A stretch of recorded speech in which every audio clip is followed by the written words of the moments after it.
નમસ્કાર, શો ટાઈમમાં આપનું સ્વાગત છે। ભાવનગરના સુભાષનગરમાં રહેતા અને ઇન્કમ ટેક્સની ઓફિસમાં નોકરી કરતા વ્યક્તિ પાસેથી વ્યાજની પઠાણી ઉઘરાણી કરી ધમકી આપનાર 3 શખ્સની પોલીસે ધરપકડ કરી છે।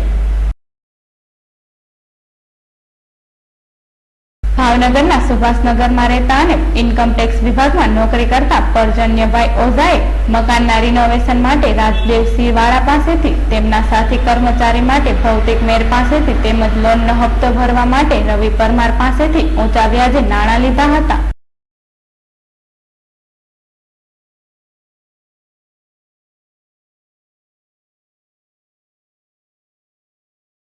આ 3 શખ્સો વ્યાજની પઠાણી ઉઘરાણી કરી ધાક ધમકી આપતા હોવાથી પરજન્યભાઈ ઓઝાએ 3 શખ્સ વિરુદ્ધ પોલીસ ફરિયાદ નોંધાવી હતી।